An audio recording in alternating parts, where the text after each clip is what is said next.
সব টপিক তোমাদের পড়া হয়ে গেছে। তো আজকে সেই টপিকটা নিয়ে ডিসকাস করব। সেটা কি? সেটা হলো ম্যাগনেটিক প্রপার্টি অফ সলিড, কঠিনের চৌম্বক ধর্ম।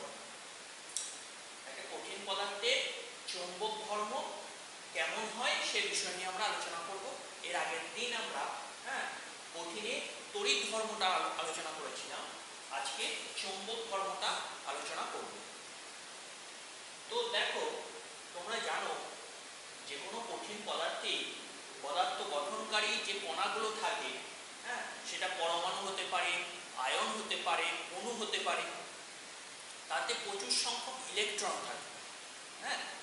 তো ইলেকট্রনের যে গতি, পরমাণুর মধ্যে ইলেকট্রনের যে গতি, সেই গতিটা সাধারণত দু রকমের হয়। একটাকে বলা হচ্ছে অরবিটাল মোশন, আর একটাকে বলা হচ্ছে স্পিন মোশন। অরবিটাল মানে কক্ষজনিত গতি, আর স্পিন মোশন মানে হচ্ছে ঘূর্ণনজনিত গতি। তো পরমাণুর মধ্যে ইলেকট্রনের গতি সাধারণত দু রকমের হয়। একটা হচ্ছে অরবিটাল মোশন বা কি বললাম, কক্ষীয় গতি, আর একটা হচ্ছে স্পিন মোশন বা ঘূর্ণনজনিত গতি। তো কি এই গতি দুটো? অরবিটাল মোশনই কি এবং স্পিন মোশনই কি? অরবিটাল মোশন বা কক্ষীয়জনিত যে গতি, সেটা কাকে বলে? তোমরা জানো যে পরমাণু নিউক্লিয়াসকে কেন্দ্র করে ইলেকট্রনগুলো বিভিন্ন কক্ষে আবর্তন করে। তো নিউক্লিয়াসকে কেন্দ্র করে ইলেকট্রনগুলো কোন একটা নির্দিষ্ট কক্ষে যখন আবর্তন করে, তার দরুন ইলেকট্রনের যে গতি, সেটাই হচ্ছে অরবিটাল মোশন বা কক্ষীয় গতি। তার মানে কি, কোনো কক্ষে ঘোরার জন্য যে গতি, নিউক্লিয়াসকে কেন্দ্র করে ইলেকট্রনগুলো কোনো নির্দিষ্ট কক্ষপথে, এটা কে কক্ষপথ হতে পারে, এল কক্ষপথ হতে পারে, এম কক্ষপথ হতে পারে, নিউক্লিয়াসকে কেন্দ্র করে ইলেকট্রনগুলো কোনো নির্দিষ্ট কক্ষপথে ঘোরার দরুন যে গতি, সেই গতিটাকে বলা হচ্ছে অরবিটাল মোশন বা কক্ষীয় গতি। আর স্পিন মোশন বা ঘূর্ণনজনিত গতি কাকে বলে? তোমরা জানো নিউক্লিয়াসকে কেন্দ্র করে ইলেকট্রনগুলো যেমন ঘোরে, একই রকম ভাবে ইলেকট্রনগুলো নিজের অক্ষের চতুর্দিকেও ঘুরতে থাকে। তাহলে নিজের অক্ষের চতুর্দিকে ইলেকট্রনগুলো ঘূর্ণনের দরুন যে গতি, সেটাকেই বলা হচ্ছে ঘূর্ণনজনিত গতি বা স্পিন মোশন। তো যাই হোক না কেন, গতি সেটা অরবিটাল মোশন বা স্পিন মোশন যাই হোক না কেন, যখন কোনো একটা পার্টিকুলার চার্জ পার্টিকেলের সাপেক্ষে অপর একটা চার্জ পার্টিকেল ঘুরতে থাকে, তোমরা হয়তো তড়িৎচুম্বকীয় তত্ত্ব পড়েছো ফিজিক্সে। সেখানে বলা হয়েছে যে মানে কোনো একটা চার্জ পার্টিকেলকে কেন্দ্র করে অপর একটা চার্জ পার্টিকেল যখন ঘোরে, তখন কি হয়? তখন ওই পার্টিকেলের মধ্যে একটা চৌম্বক ধর্ম জেনারেট করে। তো এখানেও দেখো, নিউক্লিয়াস হচ্ছে একটা চার্জ পার্টিকেল, নিউক্লিয়াসের চার্জ হচ্ছে পজিটিভ, আর ইলেকট্রন হচ্ছে সেও চার্জ পার্টিকেল, তার চার্জ হচ্ছে নেগেটিভ। তাহলে নিউক্লিয়াসকে কেন্দ্র করে ইলেকট্রনগুলো যখন ঘুরবে, তখন কি হচ্ছে? ইলেকট্রনগুলো একটা ক্ষুদ্র ক্ষুদ্র অণুচুম্বকের মতো আচরণ করবে, ছোট ছোট অণুচুম্বকের মতো আচরণ করবে। তার মানে আমরা কি বলতে পারি? যে কোনো পরমাণুতে অবস্থিত প্রত্যেকটা ইলেকট্রন এক একটা ক্ষুদ্র ক্ষুদ্র অণুচুম্বক, এটা আমরা ভাবতে পারি। এবার দেখো, কোনো পদার্থের মধ্যে অসংখ্য পরমাণু থাকে, প্রত্যেকটা পরমাণু অসংখ্য ইলেকট্রন থাকে, তাহলে প্রত্যেকটা ইলেকট্রনের দরুন একটা চৌম্বক ধর্ম থাকবে। এরকম পরমাণুর প্রত্যেকটা ইলেকট্রনের দরুন এবং সমস্ত পরমাণুর দরুন মোট যে চৌম্বক ধর্ম, সেটাকেই বলা হচ্ছে ওই পদার্থের চৌম্বক ধর্ম। একটা পদার্থের সামগ্রিক চৌম্বক ধর্ম তাহলে কি? একটা পদার্থের মধ্যে অসংখ্য পরমাণু থাকে, প্রত্যেকটা পরমাণুতে অসংখ্য ইলেকট্রন থাকে, ইলেকট্রন হচ্ছে এক একটা ক্ষুদ্র চুম্বকের মতো আচরণ করে, তাহলে প্রত্যেকটা ইলেকট্রনের দরুন একটা চৌম্বক ধর্ম পাই। তার মানে একটা পরমাণুর একটা চৌম্বক ধর্ম আছে, এবং একটা পদার্থে যেহেতু অসংখ্য পরমাণু আছে, সমস্ত পরমাণুগুলোর চৌম্বক ধর্ম যদি যোগ করা হয়, তাহলে পদার্থটির সামগ্রিক যে চৌম্বক ধর্ম, সেটা আমরা পাই। তার মানে আমরা দেখতে পাচ্ছি পদার্থের একটা চৌম্বক ধর্ম, কঠিন পদার্থের একটা চৌম্বক ধর্ম আছে। তো এই পদার্থকে, এইরকম একটা পদার্থকে যখন বহিস্থ চৌম্বক ক্ষেত্রের উপস্থিতিতে রাখা হবে, মানে আশেপাশে তার একটা চৌম্বক সোর্স, হ্যাঁ, বহিস্থ একটা চৌম্বক ক্ষেত্র যদি থাকে, এরকম চৌম্বক ক্ষেত্রের উপস্থিতিতে যখন কোনো একটা কঠিন পদার্থকে রাখা হবে, সেই চৌম্বক ক্ষেত্রে উপস্থিতিতে পদার্থটি কেমন আচরণ করবে তার উপর ভিত্তি করে পদার্থকে 5টি ভাগে ভাগ করা হয়। কঠিন পদার্থকে এই চৌম্বক ধর্মের আচরণের উপর ভিত্তি করে 5টা ভাগে ভাগ করা যায়। একটাকে বলা হচ্ছে প্যারাম্যাগনেটিক পদার্থ, কিছু কিছু পদার্থ আছে যেগুলো বলা হচ্ছে প্যারাম্যাগনেটিক পদার্থ, তারপর ডায়াম্যাগনেটিক পদার্থ, ফেরোম্যাগনেটিক পদার্থ, অ্যান্টি ফেরোম্যাগনেটিক পদার্থ এবং ফেরিম্যাগনেটিক পদার্থ। প্যারাম্যাগনেটিক পদার্থ, ডায়াম্যাগনেটিক পদার্থ, ফেরোম্যাগনেটিক পদার্থ, অ্যান্টি ফেরোম্যাগনেটিক পদার্থ এবং ফেরিম্যাগনেটিক পদার্থ। তাহলে কঠিন পদার্থকে আমরা দেখতে পাচ্ছি চৌম্বক ধর্মের উপস্থিতিতে, অর্থাৎ কোনো কঠিন পদার্থকে বহিস্থ চৌম্বক ক্ষেত্রের উপস্থিতিতে যদি রাখা হয়, পদার্থটি কেমন আচরণ করবে তার উপর ভিত্তি করে 5 রকম পদার্থ আমরা দেখতে পেলাম। তো আমরা এই 5 রকম পদার্থ সম্পর্কে এবার আলোচনা করব, হ্যাঁ, এবং প্রত্যেক প্রকার পদার্থের উদাহরণও আমরা জেনে নেব। তাহলে দেখো, প্যারাম্যাগনেটিক পদার্থ, প্রথমে যেটা আমাদের করতে হবে সেটা হচ্ছে প্যারাম্যাগনেটিক পদার্থ। হয়তো ক্লাস 11-এ বিভিন্ন জায়গায় পড়া থেকে প্যারাম্যাগনেটিক পদার্থ, ডায়াম্যাগনেটিক পদার্থ এগুলোর নাম হয়তো শুনে থাকবে। প্যারাম্যাগনেটিক পদার্থ হচ্ছে সেই সমস্ত পদার্থগুলো যে সমস্ত পদার্থে কি হচ্ছে প্রচুর সংখ্যক অযুগ্ম ইলেকট্রন থাকে। অযুগ্ম ইলেকট্রন যদি উপস্থিত থাকে কোনো পদার্থে, তাহলেই সেটাকে আমরা প্যারাম্যাগনেটিক পদার্থ বলবো। ঠিক আছে, তাহলে 1 নম্বর আমরা আলোচনা করছি প্যারাম্যাগনেটিক পদার্থ। প্যারাম্যাগনেটিক পদার্থ তাহলে পদার্থে যদি অযুগ্ম ইলেকট্রন উপস্থিত থাকে, অর্থাৎ যুগ্ম নয়, অযুগ্ম ইলেকট্রন যদি উপস্থিত থাকে, সেই সমস্ত পদার্থগুলি প্যারাম্যাগনেটিক পদার্থ হিসাবে আচরণ করে। যেমন তোমরা উদাহরণ পড়েছো অক্সিজেন, O2 এর যে আণবিক কক্ষক তত্ত্ব তোমরা পড়েছিলে, সেখানে দেখবে O2 এর আণবিক কক্ষক তত্ত্বে যে ইলেকট্রন বিন্যাস করেছিলাম, সেখানে দেখবে অক্সিজেনের অযুগ্ম ইলেকট্রন ছিল, যুগ্ম ইলেকট্রন ছিল না। তারপর মৌলের মধ্যেও অযুগ্ম ইলেকট্রন আছে, দেখবে ক্রোমিয়ামের অযুগ্ম ইলেকট্রন আছে, হ্যাঁ, অ্যালুমিনিয়াম হবে, সোডিয়াম হবে, এরকম বিভিন্ন মৌল আছে যাদের অযুগ্ম ইলেকট্রন আছে। অযুগ্ম ইলেকট্রন থাকলে তারাই হচ্ছে প্যারাম্যাগনেটিক পদার্থ। এবার সংজ্ঞা, যদি সংজ্ঞা বলে তখন সংজ্ঞাটা কিভাবে দেওয়া হয়? প্যারাম্যাগনেটিক পদার্থের সংজ্ঞা সাধারণত এইভাবে দেওয়া হয় যে যে সমস্ত পদার্থ চুম্বক দ্বারা আকৃষ্ট হয়, অর্থাৎ কোনো পদার্থকে বহিস্থ চুম্বক ক্ষেত্রে উপস্থিতি যদি রাখা হয়, হ্যাঁ, তাহলে চুম্বক দ্বারা আকৃষ্ট হবে এবং অসম চুম্বক ক্ষেত্রের উপস্থিতিতে কম প্রাবল্যের অঞ্চল থেকে বেশি প্রাবল্যের অঞ্চলের দিকে কি হবে সরে যাবে। যে সমস্ত পদার্থ চুম্বক দ্বারা আকৃষ্ট হবে, মানে বহিস্থ চুম্বক ক্ষেত্র দ্বারা আকৃষ্ট হবে এবং অসম চুম্বক ক্ষেত্রের উপস্থিতিতে কম প্রাবল্যের অঞ্চল থেকে বেশি প্রাবল্যের অঞ্চলের দিকে সরে যাবে, তাকে বলা হচ্ছে প্যারাম্যাগনেটিক পদার্থ। মানে কেমিস্ট্রি ভাষায় সংজ্ঞা যখন বলা হবে তখন এইভাবেই আমরা প্যারাম্যাগনেটিক পদার্থের সংজ্ঞা দেবো। তো তোমরা একটা জিনিস এখানে দেখো, তাহলে বহিস্থ চুম্বক ক্ষেত্রের উপস্থিতিতে পদার্থের এই আচরণটাকে আমরা প্যারাম্যাগনেটিক মানে ধর্ম বলছি। যদি বহিস্থ চুম্বক ক্ষেত্রে সরিয়ে নেওয়া হয়, বহিস্থ চুম্বক ক্ষেত্রে যদি সরিয়ে নেওয়া হয়, তাহলে প্যারাম্যাগনেটিক পদার্থের এই যে চুম্বক ধর্ম, এটা কিন্তু লোপ পাবে।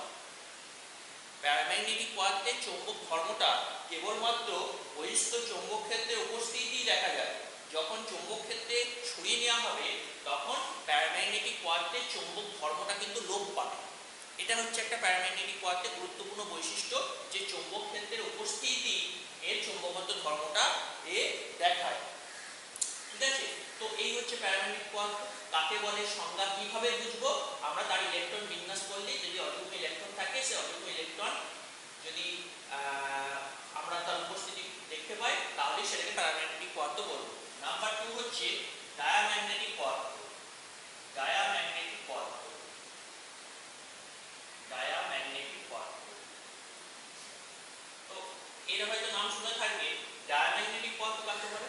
ডায়াম্যাগনেটিক পদার্থ হচ্ছে যে সমস্ত পদার্থে কোনো অযুগ্ম ইলেকট্রন থাকে না, সব ইলেকট্রনই যুগ্ম অবস্থায় থাকে। সব ইলেকট্রনই যদি যুগ্ম অবস্থায় থাকে, কোনো অযুগ্ম ইলেকট্রন যদি না থাকে, হ্যাঁ, সেই সমস্ত পদার্থগুলোকে ডায়াম্যাগনেটিক পদার্থ বলবো। যুগ্ম অবস্থায় বলতে সব জোড় অবস্থায়, হয় 2, 4, 6টা জোড় অবস্থা যদি থাকে, সেগুলোকে বলা হচ্ছে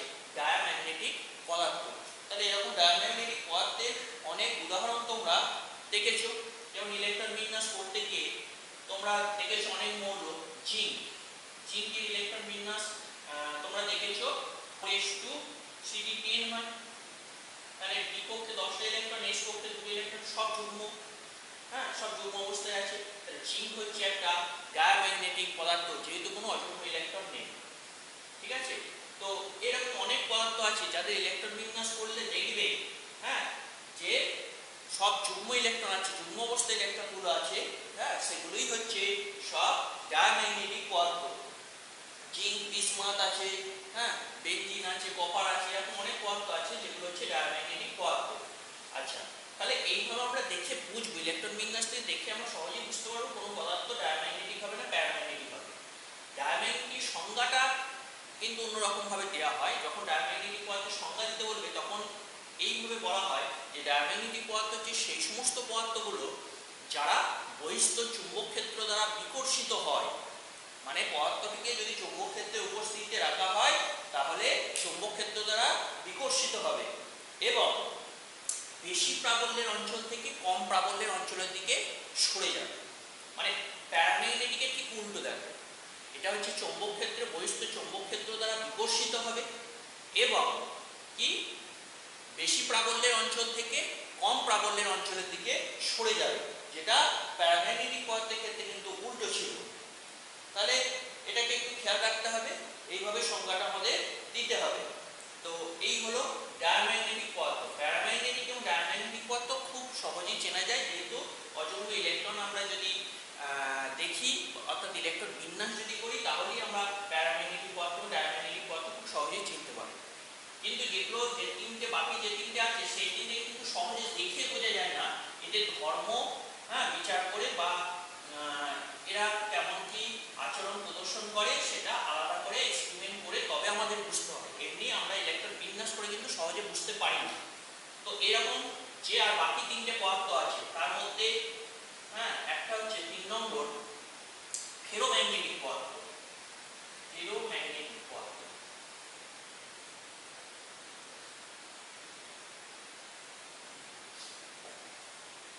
ফেরোম্যাগনেটিক পদার্থ কাকে বলে? ফেরোম্যাগনেটিক পদার্থ এটাও হচ্ছে একরকম, আমরা কি বলবো, প্যারাম্যাগনেটিক পদার্থই আমরা বলতে পারি। ফেরোম্যাগনেটিক পদার্থ হচ্ছে এক ধরনের প্যারাম্যাগনেটিক পদার্থ, হ্যাঁ, এবং প্যারাম্যাগনেটিক পদার্থগুলো সাধারণত যে যে ধর্ম প্রদর্শন করে এই পদার্থগুলো একই ধর্ম প্রদর্শন করে, শুধু তাই না তার থেকে বেশি মাত্রায় আরো প্রদর্শন করে। মানে এটা হচ্ছে সুপার প্যারাম্যাগনেটিক পদার্থ আমরা বলতে পারি। মানে প্যারাম্যাগনেটিক পদার্থের ধর্মগুলোই এরা প্রদর্শন করে এবং প্যারাম্যাগনেটিক পদার্থের চাইতে আরো ধর্মগুলো বেশি মাত্রায় প্রদর্শন করে। এই জন্য কি বলা হয়, এই ধরনের পদার্থগুলোকে সুপার প্যারাম্যাগনেটিক পদার্থ বলা হয়। আরেকটা বৈশিষ্ট্য হচ্ছে প্যারাম্যাগনেটিক পদার্থের ক্ষেত্রে তোমরা দেখলে, হ্যাঁ, যে বহিস্থ চৌম্বক ক্ষেত্রে উপস্থিতি এই চৌম্বকত্ব ধর্ম লাভ করে এবং চৌম্বক ক্ষেত্রে সরিয়ে নিলে এই চৌম্বকত্ব ধর্ম লোপ পায়। কিন্তু ফেরোম্যাগনেটিক পদার্থগুলোর একটা বৈশিষ্ট্য হচ্ছে যে চৌম্বক ক্ষেত্র, বহিস্থ চৌম্বক ক্ষেত্র প্রত্যাহার করে নিলেও এদের চৌম্বক ধর্ম কিন্তু বিলুপ্ত হয় না, পার্মানেন্টলি পদার্থটি চুম্বকে পরিণত হয়। এটা হচ্ছে একটা গুরুত্বপূর্ণ বৈশিষ্ট্য, ঠিক আছে। তাহলে এর সংজ্ঞাটা কিভাবে দেওয়া হয়? ফেরোম্যাগনেটিক পদার্থের সংজ্ঞাটা এইভাবে দেওয়া হয় যে ফেরোম্যাগনেটিক পদার্থ হচ্ছে সেই সমস্ত পদার্থগুলো যারা চুম্বক ক্ষেত্র দ্বারা আরো তীব্রভাবে আকর্ষিত হয় এবং চৌম্বক ক্ষেত্র, বহিস্থ চৌম্বক ক্ষেত্র প্রত্যাহার করে নিলেও এদের চৌম্বকত্ব ধর্ম লোপ পায় না, অর্থাৎ পার্মানেন্টলি এদের চৌম্বক ধর্ম থেকে যায়। এরাই হচ্ছে ফেরোম্যাগনেটিক পদার্থ। এরকম বহু সংখ্যক উদাহরণ আছে, হ্যাঁ, বিশেষ করে সন্ধিগত মৌলগুলো। এক্সাম্পল হচ্ছে ওই আয়রন, কোবাল্ট, নিকেল, এই সমস্ত পদার্থগুলো ফেরোম্যাগনেটিক ধর্ম দেখা যায়। এগুলো কিন্তু আমি আগেই বললাম যে ফেরোম্যাগনেটিক পদার্থগুলো এইভাবে বাইরে থেকে আমরা ইলেকট্রন বিন্যাস দেখে আমরা বুঝতে পারবো না, এদের আচরণ বা এদের পরীক্ষাগারে এদের ধর্ম পর্যালোচনা করে তবে এদের ফেরোম্যাগনেটিক পদার্থ হিসাবে এদের, হ্যাঁ, বলা হয়েছে। তো যাই হোক, তাহলে আয়রন, কোবাল্ট, নিকেল এরা হচ্ছে ফেরোম্যাগনেটিক পদার্থ। এবার এটাকে অন্যভাবে বিষয়টা ভাবনা চিন্তা করি যে ফেরোম্যাগনেটিক পদার্থের মধ্যে কি স্পেশাল বৈশিষ্ট্য থাকে। ফেরোম্যাগনেটিক পদার্থগুলোর ক্ষেত্রে, হ্যাঁ, কি করা হয়, আমরা পদার্থগুলোকে এক একটা ক্ষুদ্র ক্ষুদ্র ডোমেন হিসেবে ভাবতে পারি। ডোমেন মানে ধরো এখানে একটা ডোমেন, এটা একটা ডোমেন, এটা একটা ডোমেন, মানে এক একটা অঞ্চল। ফেরোম্যাগনেটিক পদার্থকে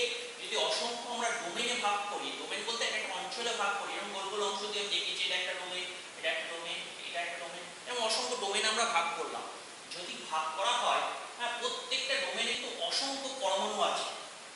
যেমন আয়রনের ক্লাসে বা কোবাল্টের ক্লাসে বা নিকেলের ক্লাসে, হ্যাঁ, আমরা এইভাবে ভাবতে পারি, হ্যাঁ, যে প্রত্যেকটা ডোমেনে অসংখ্য পরমাণু আছে, আয়রন পরমাণু বা কোবাল্ট পরমাণু বা নিকেল পরমাণু, প্রায় in the range 10 to the power প্রায় 18 থেকে 10 টু দি পাওয়ার 20 এই অর্ডারে পরমাণু থাকে। এখানে প্রচুর পরমাণু আছে, ঠিক আছে। এইবার এই পরমাণুগুলোর ক্ষেত্রে ইলেকট্রনগুলোর বিন্যাস কেমন হয়? এই পরমাণুগুলোর ক্ষেত্রে ইলেকট্রনগুলোর বিন্যাস বা এগুলোকে বলা হচ্ছে পারমাণবিক দ্বিমেরু। এই পারমাণবিক দ্বিমেরুগুলো কিভাবে বিন্যস্ত থাকে সেটা আমাদের দেখতে হবে। তাহলে কিভাবে বিন্যস্ত থাকে দেখো।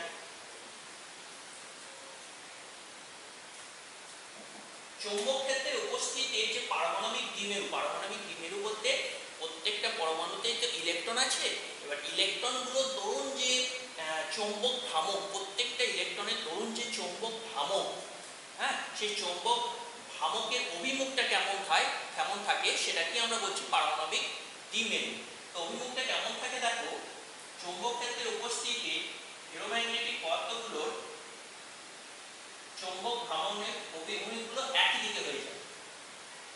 চৌম্বক ক্ষেত্রে বহিস্থ চৌম্বক ক্ষেত্রে উপস্থিতি ফেরোম্যাগনেটিক পদার্থের চৌম্বক ভ্রামকের অভিমুখগুলো একই দিকে হয়ে যায়। একই দিকে বলতে বহিস্থ চৌম্বক ক্ষেত্রে মানে যে চৌম্বক ক্ষেত্রে উপস্থিতি পদার্থটিকে রাখা হয়েছে তার যা অভিমুখ, ওই পারমাণবিক দ্বিমেরুগুলোর অভিমুখ একই দিকে থাকে। তার ফলে ওই পদার্থটি চৌম্বক ক্ষেত্র দ্বারা তীব্রভাবে আকর্ষিত হচ্ছে। যখনই চৌম্বক ক্ষেত্রে থাকবে না, যখন চৌম্বক ক্ষেত্র ছিল না, তখন কিন্তু এগুলো একই দিকে ছিল না, এলোমেলোভাবে মানে বিন্যস্ত ছিল। কোনোটা এইদিকে, কোনোটা এইদিকে, কোনোটা এইদিকে, হ্যাঁ, কোনোটা এইদিকে, এলোমেলোভাবে বিন্যস্ত ছিল। চৌম্বক ক্ষেত্রে অনুপস্থিতিতে পদার্থটির যে পারমাণবিক দ্বিমেরুগুলো এইভাবে এলোমেলোভাবে বিন্যস্ত ছিল। বহিস্থ চৌম্বক ক্ষেত্রে উপস্থিতিতে পারমাণবিক দ্বিমেরুগুলো একই দিকে বিন্যস্ত থাকবে, হ্যাঁ, এবং একই দিকে বলতে বহিস্থ চৌম্বক ক্ষেত্র অভিমুখ যেদিকে সেই দিকেই পারমাণবিক দ্বিমেরুগুলো অভিমুখ সেই দিকেই বিন্যস্ত থাকবে।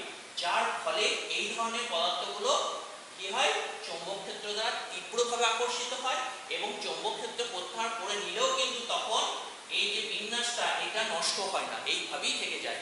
যার জন্য পার্মানেন্টলি কিন্তু ফেরোম্যাগনেটিক পদার্থগুলো তখন কি হয়, তখন ফেরোম্যাগনেটিক পদার্থগুলো পার্মানেন্টলি চৌম্বক ধর্মে মানে চৌম্বক পদার্থে পরিণত হয়ে যায়, তাহলে চৌম্বকত্ব নষ্ট হয় না। এবং এ প্রসঙ্গে বলে রাখি, ফেরোম্যাগনেটিক পদার্থগুলোরও একটা যদি এদের উষ্ণতা, যদি ফেরোম্যাগনেটিক পদার্থগুলোর উপর উষ্ণতা বাড়ানো হয়, সেক্ষেত্রে ফেরোম্যাগনেটিক পদার্থে চৌম্বক ধর্ম আস্তে আস্তে কমতে থাকে এবং একটা নির্দিষ্ট উষ্ণতায় ফেরোম্যাগনেটিক পদার্থগুলো প্যারাম্যাগনেটিক পদার্থে পরিণত হয়। একটা নির্দিষ্ট উষ্ণতার উপরে যদি ফেরোম্যাগনেটিক পদার্থগুলোকে উত্তপ্ত করা হয়, তখন ফেরোম্যাগনেটিক পদার্থগুলো কি হয়, ফেরোম্যাগনেটিক পদার্থগুলো প্যারাম্যাগনেটিক পদার্থে পরিণত হয়ে যায়। এবং যে উষ্ণতায় ফেরোম্যাগনেটিক পদার্থগুলো প্যারাম্যাগনেটিক পদার্থে পরিণত হয়ে যায়, সেই উষ্ণতাকে বলা হচ্ছে কুড়ি উষ্ণতা বা কুড়ি টেম্পারেচার, CURIE, কুড়ি টেম্পারেচার। তাহলে কুড়ি টেম্পারেচার কাকে বলে? কুড়ি টেম্পারেচার বা কুড়ি উষ্ণতা হলো সেই উষ্ণতা যে উষ্ণতায় কোনো ফেরোম্যাগনেটিক পদার্থকে উত্তপ্ত করলে তারা প্যারাম্যাগনেটিক পদার্থে পরিণত হয়ে যায়, সেই উষ্ণতাটাকে বলা হচ্ছে কুড়ি উষ্ণতা। এই কুড়ি উষ্ণতা প্রত্যেকটা ফেরোম্যাগনেটিক পদার্থের ক্ষেত্রে একটা কুড়ি উষ্ণতা থাকে। আয়রনের ক্ষেত্রে থাকে, কোবাল্টের ক্ষেত্রে থাকে, নিকেলের ক্ষেত্রে থাকে, হ্যাঁ, সকলের ক্ষেত্রে একটা নির্দিষ্ট কুড়ি উষ্ণতা থাকে।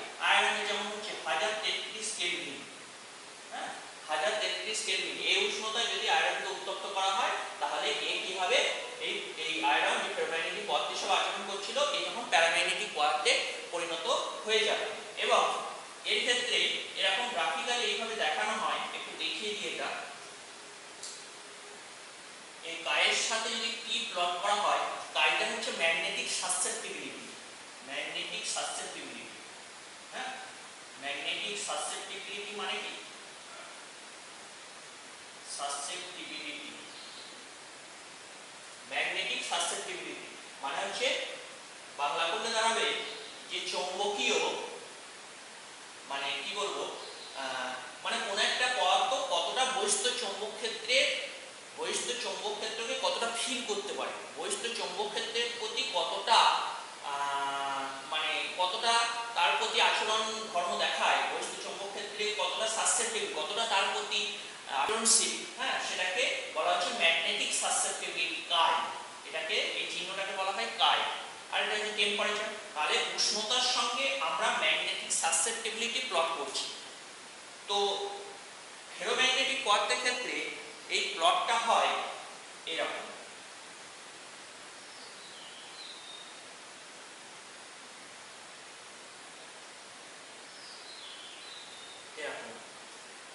ফেরোম্যাগনেটিক পদার্থের ক্ষেত্রে এর প্লটটা হয় এরকম। আচ্ছা, তার আগে বলে দিই প্যারাম্যাগনেটিকের ক্ষেত্রে কেমন প্লটটা হয়। প্যারাম্যাগনেটিকের ক্ষেত্রে প্লটটা হয় এরকম, এরকম কার্ভ টাইপ। প্যারাম্যাগনেটিকের ক্ষেত্রে এটা হচ্ছে প্যারাম্যাগনেটিক পদার্থের ক্ষেত্রে, প্যারাম্যাগনেটিক পদার্থের ক্ষেত্রে এরকম কার্ভ টাইপের, অর্থাৎ উষ্ণতা যত বাড়ানো হয় প্যারাম্যাগনেটিক পদার্থে ম্যাগনেটিক সাসসেপ্টিবিলিটি দেখো আস্তে আস্তে কমতে থাকে। এবং কেমন ভাবে কমে, কার্ভ আকারে কমে, অর্থাৎ এক্সপোনেনশিয়ালি কমে। এটাকে বলা হয়, এরকম কার্ভ আকারে যদি কমা হয় সেটাকে বলা হয় এক্সপোনেনশিয়ালি কমছে। আর ফেরোম্যাগনেটিক পদার্থের ক্ষেত্রে এটা হচ্ছে ফেরোম্যাগনেটিক পদার্থ। ফেরোম্যাগনেটিক পদার্থের ক্ষেত্রে কিভাবে কমে, এরও চৌম্বক ধর্ম আস্তে আস্তে কমতে থাকে। আমি স্ট্রেট লাইন, এটা কিন্তু স্ট্রেট লাইন হবে, স্ট্রেট লাইন ওয়াইজ আস্তে আস্তে কমছে। এই পয়েন্টে এসে দেখো ঠিক প্যারাম্যাগনেটিক পদার্থের মতো কার্ভের আকারে কমছে। তার মানে কি, এই উষ্ণতায় যখন উত্তপ্ত করা হবে তখন এই ফেরোম্যাগনেটিক পদার্থটা কি হচ্ছে, প্যারাম্যাগনেটিক পদার্থে পরিণত হয়ে যাচ্ছে। হ্যাঁ, তাহলে এটা হচ্ছে ফেরোম্যাগনেটিক পদার্থ। ফেরোম্যাগনেটিক পদার্থের ক্ষেত্রে এই গ্রাফটা দেখা যায়। তাহলে আস্তে আস্তে কি হচ্ছে, টেম্পারেচার যত বাড়ছে তত এই ম্যাগনেটিক সাসসেপ্টিবিলিটি আস্তে আস্তে কমছে। এই উষ্ণতায়, এই উষ্ণতার উপরে যখন উত্তপ্ত করা হবে, এই উষ্ণতা হচ্ছে এইটা, এই উষ্ণতার উপরে যখন উত্তপ্ত করা হবে তখন ফেরোম্যাগনেটিক পদার্থটা কি হচ্ছে, প্যারাম্যাগনেটিক পদার্থে পরিণত হয়ে যাচ্ছে। তাহলে এই উষ্ণতাটাকে কি উষ্ণতা বলবো, এই উষ্ণতাটাকে বলা হবে কুড়ি উষ্ণতা। হলো এই পয়েন্টটা, অর্থাৎ এই পয়েন্টটার পর ফেরোম্যাগনেটিক পদার্থটা কি হচ্ছে, আস্তে আস্তে প্যারাম্যাগনেটিক পদার্থে পরিণত হয়ে যাচ্ছে। তাহলে এই পার্টিকুলার উষ্ণতাটাকে বলা হচ্ছে ফেরোম্যাগনেটিক পদার্থে কুড়ি উষ্ণতা। 4 নম্বর যেটা আছে সেটা হলো 4 নম্বর, এরপর যে পদার্থটা পড়ে থাকছে সেটা হচ্ছে অ্যান্টিফেরোম্যাগনেটিক পদার্থ। অ্যান্টিফেরোম্যাগনেটিক পদার্থ কি দেখো, তাহলে এই ধরনের পদার্থের ক্ষেত্রেও অযুগ্ম ইলেকট্রনের আছে। অ্যান্টিফেরোম্যাগনেটিক পদার্থের ক্ষেত্রেও অযুগ্ম ইলেকট্রন আছে। অযুগ্ম ইলেকট্রন থাকা সত্ত্বেও এদের নিজ চৌম্বক ভ্রামকের মানটা হচ্ছে 0। অর্থাৎ এক বা একাধিক অযুগ্ম ইলেকট্রনের উপস্থিতি সত্ত্বেও অ্যান্টিফেরোম্যাগনেটিক পদার্থের ক্ষেত্রে নিজ চৌম্বক ভ্রামকের মান হচ্ছে 0। কেন নিজ চৌম্বক ভ্রামকের মান 0 হয়? কারণ এই ধরনের পদার্থ, যেমন ফেরোম্যাগনেটিক পদার্থের ক্ষেত্রে বললাম অসংখ্য ডোমেনের সমন্বয়ে গঠিত ফেরোম্যাগনেটিক পদার্থ, অ্যান্টিফেরোম্যাগনেটিক পদার্থ এরকম অসংখ্য ছোট ছোট ডোমেন বা অঞ্চল নিয়ে বিভক্ত। তো এরকম আমি 6টা ডোমেন দেখিয়েছি, অসংখ্য ডোমেন থাকে, আমি 6টা ডোমেন দেখিয়েছি। এই 6টা ডোমেনের ক্ষেত্রে দেখো সমসংখ্যক ডোমেনের, হ্যাঁ, কি হচ্ছে, সমসংখ্যক ডোমেনের যে চৌম্বক দ্বিমেরুগুলো আছে এগুলো হচ্ছে একটা চৌম্বক দ্বিমেরু আমি বলেছি। এই চৌম্বক দ্বিমেরুগুলো বিপরীত অভিমুখে সজ্জিত আছে। আমি 6খানা ডোমেন দেখেছি, তাহলে 6খানা ডোমেনে দেখো 1টা 2টো 3টে হচ্ছে আপার ডিরেকশনে আছে আর 3টে হচ্ছে লোয়ার ডিরেকশনে আছে। অর্থাৎ সমসংখ্যক চৌম্বক দ্বিমেরু বিপরীত দিকে সজ্জিত থাকায় একে অপরের ভ্রামককে ক্যান্সেল আউট করে দেয়, অর্থাৎ প্রশমিত করে দেয়। তাই অ্যান্টিফেরোম্যাগনেটিক পদার্থের ক্ষেত্রে নিজ চৌম্বক ভ্রামকের মান হয় 0। অ্যান্টিফেরোম্যাগনেটিক পদার্থের ক্ষেত্রে অযুগ্ম ইলেকট্রনের উপস্থিতি সত্ত্বেও নিজ চৌম্বক ভ্রামকের মান 0 হয়। কেন? কারণ অ্যান্টিফেরোম্যাগনেটিক পদার্থ যে ক্ষুদ্র ক্ষুদ্র ডোমেনের সমন্বয়ে গঠিত, সেই প্রত্যেকটা ডোমেনের ক্ষেত্রে দেখা যায় যে সমসংখ্যক ডোমেনের চৌম্বক ভ্রামক বিপরীত দিকে সজ্জিত আছে, যার জন্য একটার ভ্রামক অপরটার ভ্রামককে প্রশমিত করে দেয়। তাই কি হচ্ছে, অ্যান্টিফেরোম্যাগনেটিক পদার্থের নিজ চৌম্বক ভ্রামকের মান হয় 0। সেরকম দেখো অ্যান্টিফেরোম্যাগনেটিক পদার্থের উদাহরণ হচ্ছে সাধারণত সন্ধিগত মৌলের অক্সাইডগুলো বেশিরভাগ ক্ষেত্রেই দেখা যায় অ্যান্টিফেরোম্যাগনেটিক পদার্থ হিসেবে আচরণ করে। যেমন ভ্যানাডিয়ামের অক্সাইড হচ্ছে ভ্যানাডিয়াম অক্সাইড V2O3, ঠিক আছে, V2O3। তারপর chromium oxide, manganese oxide, cobalt oxide, এরকম সন্ধিগত মৌলের অক্সাইডগুলো সাধারণত অ্যান্টিফেরোম্যাগনেটিক পদার্থ হিসেবে আচরণ করে। তো অ্যান্টিফেরোম্যাগনেটিক পদার্থের ক্ষেত্রেও দেখা যায় একটা বিশেষ উষ্ণতার উপর অ্যান্টিফেরোম্যাগনেটিক পদার্থগুলো প্যারাম্যাগনেটিকে পরিণত হয়ে যায়। যেমন ফেরোম্যাগনেটিক পদার্থগুলো একটা বিশেষ উষ্ণতার উপর প্যারাম্যাগনেটিক পদার্থে পরিণত হয়ে যায়, অ্যান্টিফেরোম্যাগনেটিক পদার্থগুলো একটা বিশেষ উষ্ণতার উপরে প্যারাম্যাগনেটিক পদার্থে পরিণত হয়ে যায় এবং এই উষ্ণতাকে বলা হচ্ছে নীল উষ্ণতা বা নীল টেম্পারেচার। অর্থাৎ যে উষ্ণতার উপরে অ্যান্টিফেরোম্যাগনেটিক পদার্থগুলো প্যারাম্যাগনেটিকে পরিণত হয়ে যায় সেই বিশেষ উষ্ণতাকে বলা হচ্ছে তার নীল উষ্ণতা।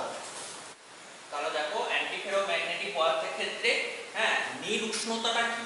নীল উষ্ণতা হচ্ছে সেই উষ্ণতা যে উষ্ণতার উপরে কোনো অ্যান্টিফেরোম্যাগনেটিক পদার্থ কি হচ্ছে প্যারাম্যাগনেটিক পদার্থে পরিণত হয়ে যায়। যে উষ্ণতার উপরে কোনো অ্যান্টিফেরোম্যাগনেটিক পদার্থ প্যারাম্যাগনেটিক পদার্থে পরিণত হয়ে যায়। তো সেই গ্রাফটাও আমি তোমাদের দেখিয়েছি। কাই অর্থাৎ ম্যাগনেটিক সাসেপ্টিবিলিটি, কাইয়ের সঙ্গে যদি টি এর প্লট করা হয়, দেখো এরকম একটা গ্রাফ পাওয়া যায়। যে গ্রাফটাকে কি বোঝা যাচ্ছে যে আস্তে আস্তে উষ্ণতা বাড়ালে ম্যাগনেটিক সাসেপ্টিবিলিটি অ্যান্টিফেরোম্যাগনেটিক পদার্থে বাড়ছে। একটা নির্দিষ্ট উষ্ণতার পর গ্রাফটা দেখো কার্ভের মতো নেমে যাচ্ছে। এই কার্ভের মতো নেমে যাচ্ছে মানে কি? তোমাদের আমি তো দেখালাম কাইয়ের সঙ্গে টি এর প্লট যদি করা হয় প্যারাম্যাগনেটিক পদার্থের ক্ষেত্রে কি হয়, কাইয়ের সঙ্গে টি এর প্লটটা এরকম কার্ভের মতো নেমে যায়। তাহলে কি এই উষ্ণতার উপরে এই অ্যান্টিফেরোম্যাগনেটিক পদার্থটা প্যারাম্যাগনেটিক পদার্থে পরিণত হয়ে যাচ্ছে। এই কারণে কি হচ্ছে এরকম কার্ভের মতো করে নেমে যাচ্ছে। তাহলে যে উষ্ণতার উপর কোনো অ্যান্টিফেরোম্যাগনেটিক পদার্থ প্যারাম্যাগনেটিক পদার্থে পরিণত হয়ে যায় সেই বিশেষ উষ্ণতাকে বলা হচ্ছে তার নীল টেম্পারেচার বা নীল উষ্ণতা। ঠিক আছে, তো তাহলে এটা অ্যান্টিফেরোম্যাগনেটিক পদার্থ হলো। তাহলে আরেকটা কি পড়ে রইল? আরেকটা হচ্ছে ফেরিম্যাগনেটিক পদার্থ। তাহলে আগে একটা বললাম ফেরো আর এটা হচ্ছে ফেরি, জাস্ট একটা আয়ের পার্থক্য হয়।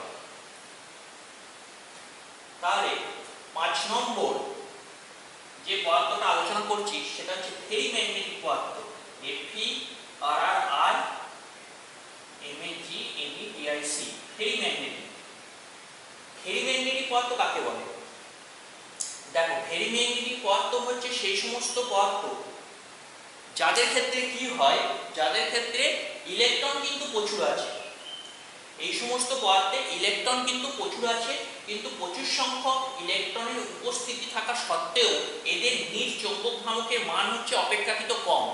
অর্থাৎ প্রচুর সংখ্যক ইলেকট্রনের উপস্থিতির দরুন যতটা চৌম্বক ভ্রামক হওয়ার কথা, যতটা চৌম্বক ভ্রামক দেখানোর কথা, এদের নিজ চৌম্বক ভ্রামকের মান কি হচ্ছে তার থেকে কিন্তু কম হয়।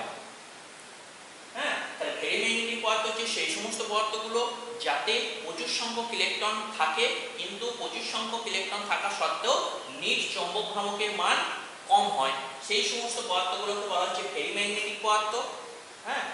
তো কেন কম হয় ফেরিম্যাগনেটিক পদার্থের নিজ চৌম্বক ভ্রামকের মান কেন কম হয়? দেখো আমি ওই যে ডোমেনগুলো বললাম, যে পারমাণবিক দ্বিমেরু, একটা পদার্থকে আমি অসংখ্য ডোমেন বা অঞ্চলে ভাগ করতে পারি। যে ডোমেন বা অঞ্চলে বিভিন্ন পরমাণুগুলো একটা পারমাণবিক দ্বিমেরু থাকে। পারমাণবিক দ্বিমেরুগুলো কোথা থেকে আসছে?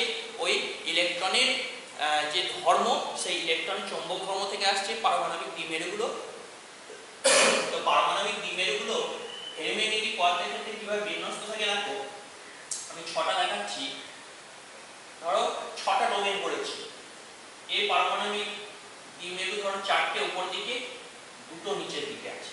তার মানে কি সমসংখ্যক পারমাণবিক দ্বিমেরু কিন্তু বিপরীত দিকে বিন্যস্ত থাকে না। তাহলে 4টে ধরুন উপর দিকে আছে 4টে, আর 2টো হচ্ছে নিচের দিকে আছে। তাহলে এই 2টো নিচের দিকে 2টো উপরের দিকে ক্যান্সেল আউট করে দিল। 2টো উপরের দিকে ধরুন যে ভ্রামক আর 2টো নিচের দিকে যে ভ্রামক, এগুলো একে অপরকে প্রশমিত করে দিল, যার ফলে এই দুটো তরুণ আমি কোনো চৌম্বক ভ্রামক পেলাম না, এই দুটো তরুণ পেলাম। অর্থাৎ 6টা ইলেকট্রন এখানে উপস্থিত আছে, কিন্তু 2টো ইলেকট্রনের দরুন আমরা কিন্তু চৌম্বক ভ্রামকের একটা মান পেলাম। তাহলে এটা আমি 6টা দিয়ে দেখালাম। এরকম একটা পদার্থকে আমি অসংখ্য ডোমেইনে ভাগ করতে পারি। তাহলে অসম সংখ্যায় ইলেকট্রন কি হচ্ছে বিপরীত অভিমুখে সমান্তরালভাবে সজ্জিত থাকে। এই কারণে নেট চৌম্বক ভ্রামকের মান যা হওয়ার কথা তার থেকে কম হয়। ঠিক আছে, তো এই ধরনের পদার্থগুলোকে বলা হচ্ছে ফেরিম্যাগনেটিক পদার্থ। সংজ্ঞাটার উদাহরণটা মোটামুটি পড়ে রাখবে প্রত্যেকটার ক্ষেত্রে। Paramagnetic, diamagnetic, ferromagnetic, ferrimagnetic, antiferromagnetic সমস্তগুলোর সংজ্ঞা আর উদাহরণগুলোই মেনলি এখান থেকে পড়তে হবে, সেগুলোই আসে। আর ওই কুড়ি উষ্ণতা যেটা বললাম আর নীল উষ্ণতা এগুলো একটু খেয়াল রাখতে হবে। ঠিক আছে, আর ফেরিম্যাগনেটিক পদার্থের এক্সাম্পল হচ্ছে সাধারণত সেই সমস্ত ধাতুর অক্সাইডগুলো ফেরিম্যাগনেটিক পদার্থ হিসাবে আচরণ করে যে ধাতুর অক্সাইডগুলোতে একাধিক অক্সাইড মিশে থাকে। হ্যাঁ, একাধিক অক্সাইড মিশে থাকে, যেমন হচ্ছে ধরো Fe3O4, Fe3O4। এই Fe3O4 হচ্ছে আয়রনের একটা অক্সাইড। এই অক্সাইডের মধ্যে দুটো অক্সাইড আয়রনে মিশে থাকে। দেখো এই অক্সাইডের মধ্যে দুটো অক্সাইড মিশে থাকে, একটা হচ্ছে FeO আর একটা হচ্ছে Fe2O3। হ্যাঁ, এই অক্সাইডটাকে এইভাবে লেখাও যেতে পারে FeO.Fe2O3। তাহলে এরকম যে সমস্ত অক্সাইডের মধ্যে একাধিক অক্সাইড এরকম মিশ্রিত অবস্থা থাকে তারা সাধারণত ফেরিম্যাগনেটিক পদার্থ হিসাবে আচরণ করে। তো তাহলে এই হলো ফেরিম্যাগনেটিক পদার্থ। তাহলে কঠিনের চৌম্বক ধর্মের মধ্যে এই কটাই আছে, আর মোটামুটি সবই বলা হয়ে গেছে। আর একটা টপিক বলে দিই, সেটা হচ্ছে সুপার কন্ডাক্টিভিটি ধর্ম বা অতি পরিবাহিতা ধর্ম।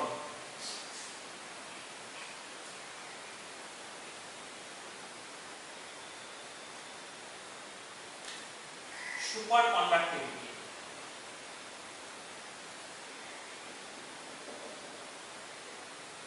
সুপার কন্ডাক্টিভিটি বা অতি পরিবাহিত ধর্ম কাকে বলে?